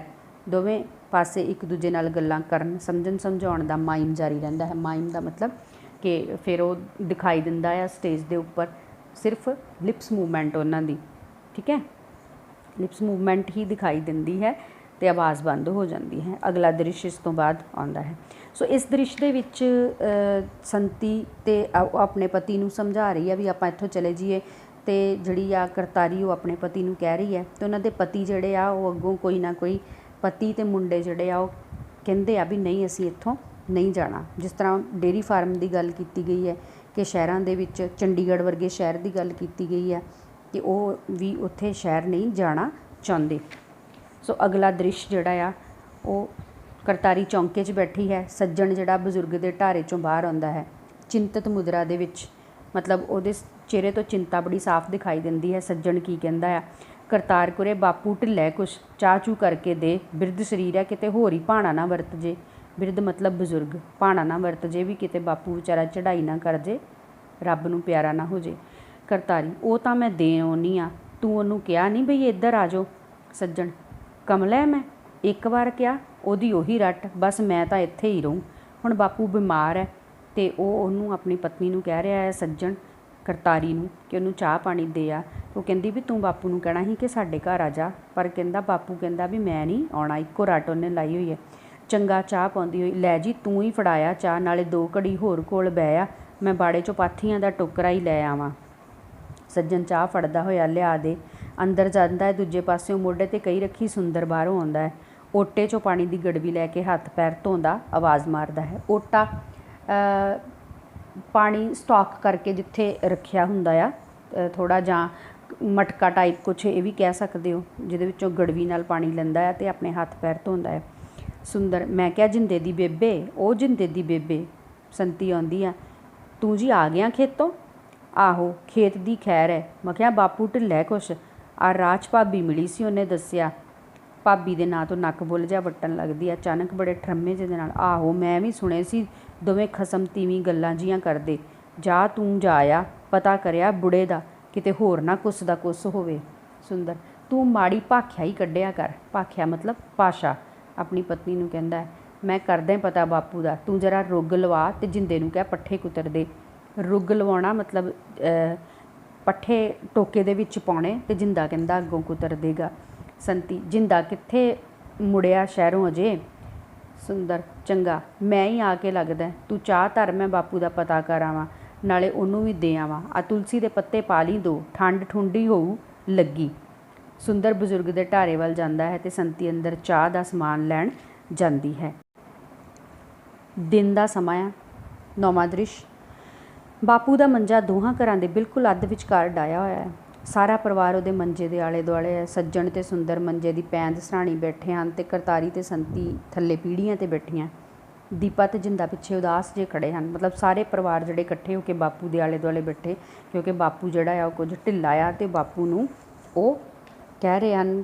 ਸੱਜਣ ਕਹਿੰਦਾ ਤੂੰ ਮੇਰੇ ਘਰ ਚੱਲ, ਸੁੰਦਰ ਕਹਿੰਦਾ ਤੂੰ ਮੇਰੇ ਘਰ ਚੱਲ। ਸੱਜਣ ਬਾਪੂ ਜਿੱਦ ਛੱਡ, ਤੂੰ ਢਿੱਲਾ ਬਾਹਲਾ, ਚੱਲ ਘਰ ਚੱਲੀਏ ਅੰਦਰ, ਰਜਾਈ 'ਚ ਨਿੱਘਾ ਹੋ ਕੇ ਪੈ, ਮੈਂ ਬਨਾਰਸੀ ਵੈਦ ਨੂੰ ਲਿਆਉਣਾ ਜਾ ਕੇ। ਵੈਦ ਦਾ ਨਾਮ ਆ, ਵੈਦ ਹਕੀਮ ਦੇਸੀ ਡਾਕਟਰ ਜਿਹੜੇ ਹੁੰਦੇ ਸੀ, ਉਹਦਾ ਨਾਮ ਬਨਾਰਸੀ ਆ। ਕਹਿੰਦਾ ਮੈਨੂੰ ਲੈ ਕੇ ਆਉਣਾ। ਬਜ਼ੁਰਗ ਹੌਂਕਦਾ ਹੋਇਆ, ਨਾ ਜਮਾ ਨਹੀਂ, ਹੌਂਕਦਾ ਹੋਇਆ ਮਤਲਬ ਔਖੇ ਜਿਹੇ ਸਾਹ ਲੈਂਦਾ ਆ। ਸੁੰਦਰ ਬਾਪੂ ਮੰਨ ਲਿਆ ਕਰ ਕਿਸੇ ਦੀ, ਤੂੰ ਚੱਲ ਮੇਰੇ ਵੱਲ ਚੱਲ, ਅੰਦਰ ਰਮਾਨ ਨਾਲ ਪੈ। ਸੰਤੀਏ ਤੂੰ ਚਾਹ ਬਣਾ, ਮੈਂ ਸ਼ਹਿਰੋਂ ਡਾਕਟਰ ਸੱਦ ਕੇ ਲਿਆਉਣਾ ਹੈ। ਜਾਣ ਲੱਗਦਾ ਕਿ ਬਜ਼ੁਰਗ ਉਹਨੂੰ ਰੋਕ ਦਿੰਦਾ ਹੈ। ਫਿਰ ਬਜ਼ੁਰਗ ਔਖੀ ਜਿਹੀ ਆਵਾਜ਼, ਉਹ ਕੰਜਰੋ ਮੇਰਾ ਇੱਕ ਵਾਰ ਕਿਹਾ ਨਹੀਂ ਸੁਣਿਆ, ਮੈਂ ਕਿਸੇ ਪਾਸੇ ਨਹੀਂ ਜਾਣਾ। ਸੱਜਣ ਥੋੜ੍ਹਾ ਗੁੱਸੇ ਜਿਹੇ 'ਚ ਆਉਂਦਾ, ਹੋਰ ਇੱਥੇ ਮਰਨਾ ਬਾਹਰ ਵਿਹੜੇ 'ਚ? ਸੁੰਦਰ ਬਾਪੂ ਸੋਚ ਜ਼ਰਾ, ਲੋਕੀ ਕੀ ਕਹਿਣਗੇ ਬਈ ਨੱਥੇ ਕਿਆਂ ਦੇ ਟੱਬਰ ਦਾ ਬੁੜਾ ਬਾਹਰ ਮਰ ਗਿਆ ਅੱਧ ਵਿਚਕਾਰ। ਬਜ਼ੁਰਗ ਚਾਹੇ ਕੋਈ ਕੁਛ ਕਹੇ ਮੈਨੂੰ ਨਹੀਂ ਪਰਵਾਹ, ਮੈਂ 100 ਦੀ ਇੱਕ ਸੁਣਾਤੀ ਬਈ ਮੈਂ ਅੱਡ ਅੱਡ ਹੋਏ ਘਰਾਂ 'ਚ ਨਹੀਂ ਜਾਣਾ। ਨਾਲੇ ਆ ਅੱਜ ਦੀ ਗੱਲ ਹੈ, ਜਿਵੇਂ ਤੁਹਾਨੂੰ ਪਤਾ ਨਹੀਂ ਜਿੱਦਣ ਦਾ ਇਹ ਵੰਡ ਵੰਡਾਰਾ ਹੋਇਆ ਮੈਂ ਪਾਇਆ ਕਦਮ ਤੁਹਾਡੇ ਦੋਹਾਂ ਦੇ ਘਰਾਂ 'ਚ। ਘਰਾਂ ਸ਼ਬਦ ਵਿਅੰਗ ਨਾਲ ਕਹਿੰਦਾ ਹੈ। ਹੁਣ ਉਹ ਉਹਨਾਂ ਦੋਹਾਂ ਦੇ ਘਰ ਸਟਾਰਟਿੰਗ ਦੇ ਵਿੱਚ ਹੀ ਕਿਹਾ, ਇਸ ਤਰ੍ਹਾਂ ਲੱਗਦਾ ਜਿਵੇਂ ਇੱਕ ਘਰ ਦੇ 2 ਹਿੱਸੇ ਹੋਏ ਹਨ। ਸੋ ਉਹ ਘਰ ਦੇ ਦੋਵੇਂ ਵੱਖਰੇ ਵੱਖਰੇ ਰਹਿ ਰਹੇ ਆ, ਸੱਜਣ ਅਤੇ ਸੁੰਦਰ। ਅਤੇ ਬਾਪੂ ਉਹਨਾਂ ਨੂੰ ਕਹਿੰਦਾ ਆ ਕਿ ਇਹ ਘਰ ਨਹੀਂ ਆ ਤੁਹਾਡੇ, ਵੱਖਰੇ ਵੱਖਰੇ ਆ, ਮੈਂ ਇਹਨਾਂ ਘਰਾਂ 'ਚ ਨਹੀਂ ਰਹਿਣਾ, ਜਿੱਦਣ ਤੁਸੀਂ ਇਕੱਠੇ ਹੋਵੋਗੇ ਮੈਂ ਉਦਣ ਹੀ ਤੁਹਾਡੇ ਘਰ ਦੇ ਅੰਦਰ ਪੈਰ ਪਾਊਂ। ਉਹ ਤਾਂ ਠੀਕ ਹੈ ਮੇਰੇ ਬਾਪੂ ਜੀ ਮਹਾਰਾਜ, ਪਰ ਹੁਣ ਤੂੰ ਬਿਮਾਰ ਹੈ, ਤਿਮਾਰਦਾਰੀ ਦੀ ਲੋੜ ਹੈ, ਤਿਮਾਰਦਾਰੀ ਦੇਖਭਾਲ। ਹੁਣ ਤਾਂ ਇੱਕ ਥਾਂ ਟਿਕਿਆ ਹੀ ਸਰੂ, ਹੁਣ ਨਹੀਂ ਹੁਣ ਤਾਂ ਇੱਕ ਥਾਂ ਟਿਕਿਆ ਹੀ ਸਰੂ। ਕਹਿੰਦਾ ਮੇਰੇ ਵੱਲ ਆ ਜਾ ਜਾਂ ਉਹਦੇ ਵੱਲ ਚਲੇ ਜਾ ਸੁੰਦਰ, ਹੋਰ ਨਾਲ ਇੱਥੇ ਪਿਆ ਹੂੰ, ਠੰਡ ਚਾਕੜ ਜਾਏਗਾ ਸ਼ਾਮ ਤੱਕ। ਬਜ਼ੁਰਗ, ਮੈਂ ਤਾਂ ਮਾੜੀ ਜੀ ਧੁੱਪ ਦੇਖ ਕੇ ਮੁੰਡਿਆਂ ਤੋਂ ਕਢਵਾਇਆ ਮੰਜਾ ਬਾਹਰ, ਬਹੁਤਾ ਕਰ ਦਿਓ ਮੇਰਾ ਮੰਜਾ ਅੰਦਰ ਢਾਰੇ 'ਚ, ਪਰ ਮੈਂ ਰਹੂੰ ਲੀਕ ਦੇ ਉੱਤੇ। ਲੀਕ ਉਹ ਜਿਹੜੀ ਉਹਨਾਂ ਨੇ ਮਾਰੀ ਹੁੰਦੀ ਆ, ਉੱਥੇ ਉਹਨੇ ਢਾਰਾ ਬਣਾਇਆ ਆ ਕਿ ਉਹ ਹਾਲੇ ਵੀ ਘਰ ਦੇ ਨੇ 2 ਟੁਕੜੇ ਨਹੀਂ ਮੰਨੇ। ਉਹ ਸੋਚਦਾ ਆ ਕਿ ਇਹ ਲੀਕ ਆ ਅਤੇ ਮੇਰਾ ਇਹਨਾਂ ਦੋਹਾਂ ਦੇ ਨਾਲ ਹੀ ਆਉਣ ਜਾਣ ਜਿਹੜਾ ਆ ਉਹ ਬਣਿਆ ਆ। ਅਤੇ ਜੇ ਉਹ ਲੀਕ ਤੋਂ ਪਰਾਂ ਹੁੰਦਾ ਆ, ਜਿੱਧਰਲੇ ਪਾਸੇ ਵੀ ਹੁੰਦਾ ਆ, ਤਾਂ ਉਸ ਤਰ੍ਹਾਂ ਉਹਨੂੰ ਲੱਗੇਗਾ ਕਿ ਮੈਂ ਇੱਕ ਮੁੰਡੇ ਵੱਲ ਹੀ ਰਹਿ ਰਿਹਾ ਆ। ਸੱਜਣ, ਬਾਪੂ ਕਿਉਂ ਕਮਲੀਆਂ ਮਾਰਦਾ, ਤੈਨੂੰ ਇਕੱਲੇ ਨੂੰ ਕਿਵੇਂ ਛੱਡ ਦਈਏ ਹੁਣ, ਔਖਾ ਭਾਰਾ ਹੁੰਦਾ ਹੈ। ਔਖਾ ਭਾਰਾ ਹੁੰਦਾ ਹੈ ਮਤਲਬ ਬੜਾ ਔਖਾ ਜਿਹਾ ਹੋ ਕੇ ਸੱਜਣ ਬੋਲਦਾ ਆ। ਸਿਆਣਾ ਆ ਥੋੜ੍ਹਾ, ਉਹਦੀ ਗੱਲ 'ਚ ਵੀ ਥੋੜ੍ਹਾ ਦਮ ਆ। ਬਜ਼ੁਰਗ, ਕਿਉਂ ਅੱਜ ਹੋਇਆ ਮੈਂ ਇਕੱਲਾ, ਮੈਂ ਤਾਂ ਕਦ ਦਾ ਇਕੱਲਾ ਹੈ, ਬੜੀ ਦ੍ਰਿੜਤਾ ਨਾਲ ਬੋਲਦਾ ਅਤੇ ਇਕੱਲੇ ਸ਼ਬਦ 'ਤੇ ਜ਼ੋਰ ਦਿੰਦਾ ਹੈ। ਦੀਪਾ ਥੋੜ੍ਹਾ ਜੱਕ ਕੇ ਸੱਜਣ ਨੂੰ, ਜੱਕ ਕੇ ਮਤਲਬ ਝੱਕ ਕੇ ਕਹਿੰਦਾ, ਬਾਪੂ ਜੀ ਤੁਸੀਂ ਬਾਬਾ ਜੀ ਦੀ ਗੱਲ ਕਿਉਂ ਨਹੀਂ ਸਮਝਦੇ? ਹਾਂ ਤਾਂ ਅਸੀਂ ਨਿਆਣੇ, ਤੁਹਾਨੂੰ ਸਮਝਾਉਂਦੇ ਚੰਗੇ ਨਹੀਂ ਲੱਗਦੇ, ਪਰ ਤੁਸੀਂ ਵਿਚਾਰੋ ਤਾਂ ਸਹੀ ਇਸ ਗੱਲ ਨੂੰ। ਜਿੰਦਾ ਵੀ ਕਹਿੰਦਾ ਆ ਆਪਣੇ ਪਿਤਾ ਨੂੰ, ਬਾਬਾ ਜੀ ਨੇ ਹਾਲੇ ਤੱਕ ਇਸ ਘਰ ਦੇ 2 ਟੋਟੇ ਮਨੋਂ ਨਹੀਂ ਮੰਨੇ, ਤਾਂ ਹੀ ਇੰਨੇ ਸਾਲਾਂ ਤੋਂ ਇਕੱਲੇ ਆਪਣੇ ਢਾਰੇ 'ਚ ਬੈਠੇ ਹੈ। ਤੁਸੀਂ ਉਹਨਾਂ ਦਾ ਮਨ ਕਿਉਂ ਨਹੀਂ ਪੜ੍ਹਦੇ? ਸੋ ਇੰਨੇ ਸਾਲਾਂ ਤੋਂ ਮਤਲਬ ਬੜੀ ਦੇਰ ਤੋਂ ਢਾਰੇ 'ਚ ਹੀ ਰਹਿ ਰਿਹਾ ਆ, ਆਪਣੇ ਪੁੱਤਰਾਂ ਦੇ ਕਮਰਿਆਂ ਦੇ ਵਿੱਚ, ਕੋਠਿਆਂ ਦੇ ਵਿੱਚ ਨਹੀਂ ਜਾਂਦਾ। ਦੀਪਾ ਆਪਣੀ ਮਾਂ ਨੂੰ ਹੁਣ ਕਹਿੰਦਾ ਆ, ਬੇਬੇ ਤੁਹਾਡੇ ਕਜੀਏ ਕਲੇਸ਼ ਨੇ ਘਰ 'ਚ ਵੰਡੀਆਂ ਪਵਾਈਆਂ, ਬਾਬੇ ਦਾ ਦਿਲ ਅੱਡ ਦੁਖਾਇਆ, ਇਹਨਾਂ ਨੂੰ ਅੱਡ ਤਪਾਇਆ। ਇਹਨਾਂ ਨੂੰ ਕਿਹਨੂੰ? ਬਾਪੂ ਤੇ ਚਾਚੇ ਨੂੰ।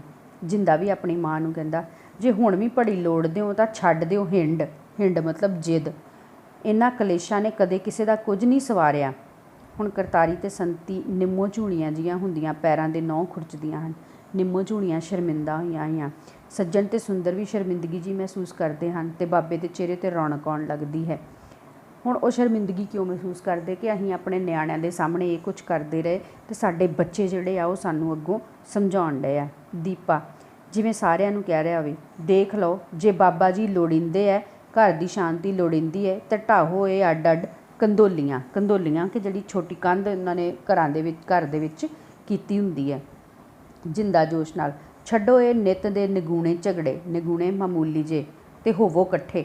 ਸੱਜਣ, ਸੁੰਦਰ, ਕਰਤਾਰੀ, ਸੰਤੀ ਦੇ ਚਿਹਰਿਆਂ 'ਤੇ ਹਾਂ ਦੀ ਝਲਕ ਮਿਲਦੀ ਹੈ ਅਤੇ ਬਜ਼ੁਰਗ ਉੱਠ ਕੇ ਬਹਿਣ ਦੀ ਕੋਸ਼ਿਸ਼ ਕਰਦਾ ਹੈ। ਦੀਪਾ, ਠੀਕ ਹੈ ਫਿਰ, ਲੈ ਬਈ ਜਿੰਦਿਆ ਹੋ ਜਾ ਤਿਆਰ, ਅਤੇ ਦੋਵੇਂ ਜਾ ਕੇ ਓਟੇ ਢਾਉਣ ਲੱਗਦੇ ਹਨ।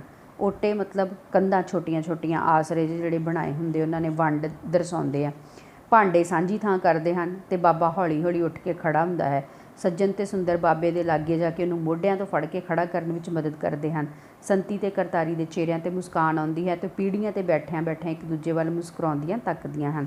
ਅਤੇ ਇਹ ਤੱਕਵੀਂ ਪਹਿਲਾਂ ਵਾਲੀ ਕੌੜ ਤੱਕਣੀ ਨਾਲੋਂ ਬਿਲਕੁਲ ਉਲਟ ਹੈ ਅਤੇ ਪਿਛੋਕੜ ਤੋਂ ਗੀਤ ਉੱਭਰਦਾ ਹੈ, ਸਾਡਾ ਵਸਦਾ ਰਹੇ ਘਰ-ਬਾਰ, ਸਾਡਾ ਬਣਿਆ ਰਹੇ ਪਿਆਰ, ਨਜ਼ਰ ਕੋਈ ਲੱਗੇ ਨਾ, ਬਿਨ ਪਿਆਰਾਂ ਦੇ ਯਾਰ, ਇਹ ਵਿਹੜਾ ਫੱਬੇ ਨਾ। ਸੋ ਇਹ ਇਕਾਂਗੀ ਸਾਂਝੇ ਪਰਿਵਾਰ ਦੀ ਜਿਹੜੀ ਮਹੱਤਤਾ ਆ ਉਹ 'ਤੇ ਸਾਨੂੰ ਝਾਤ ਪਾਉਂਦੀ ਹੈ ਕਿ ਬੱਚੇ ਵੀ ਚਾਹੁੰਦੇ ਹਨ। ਸੋ ਸਾਂਝਾ ਪਰਿਵਾਰ ਜਿਹੜਾ ਆ ਉਹ ਖੁਸ਼ਹਾਲੀ ਦਾ ਪ੍ਰਤੀਕ ਹੁੰਦਾ ਹੈ।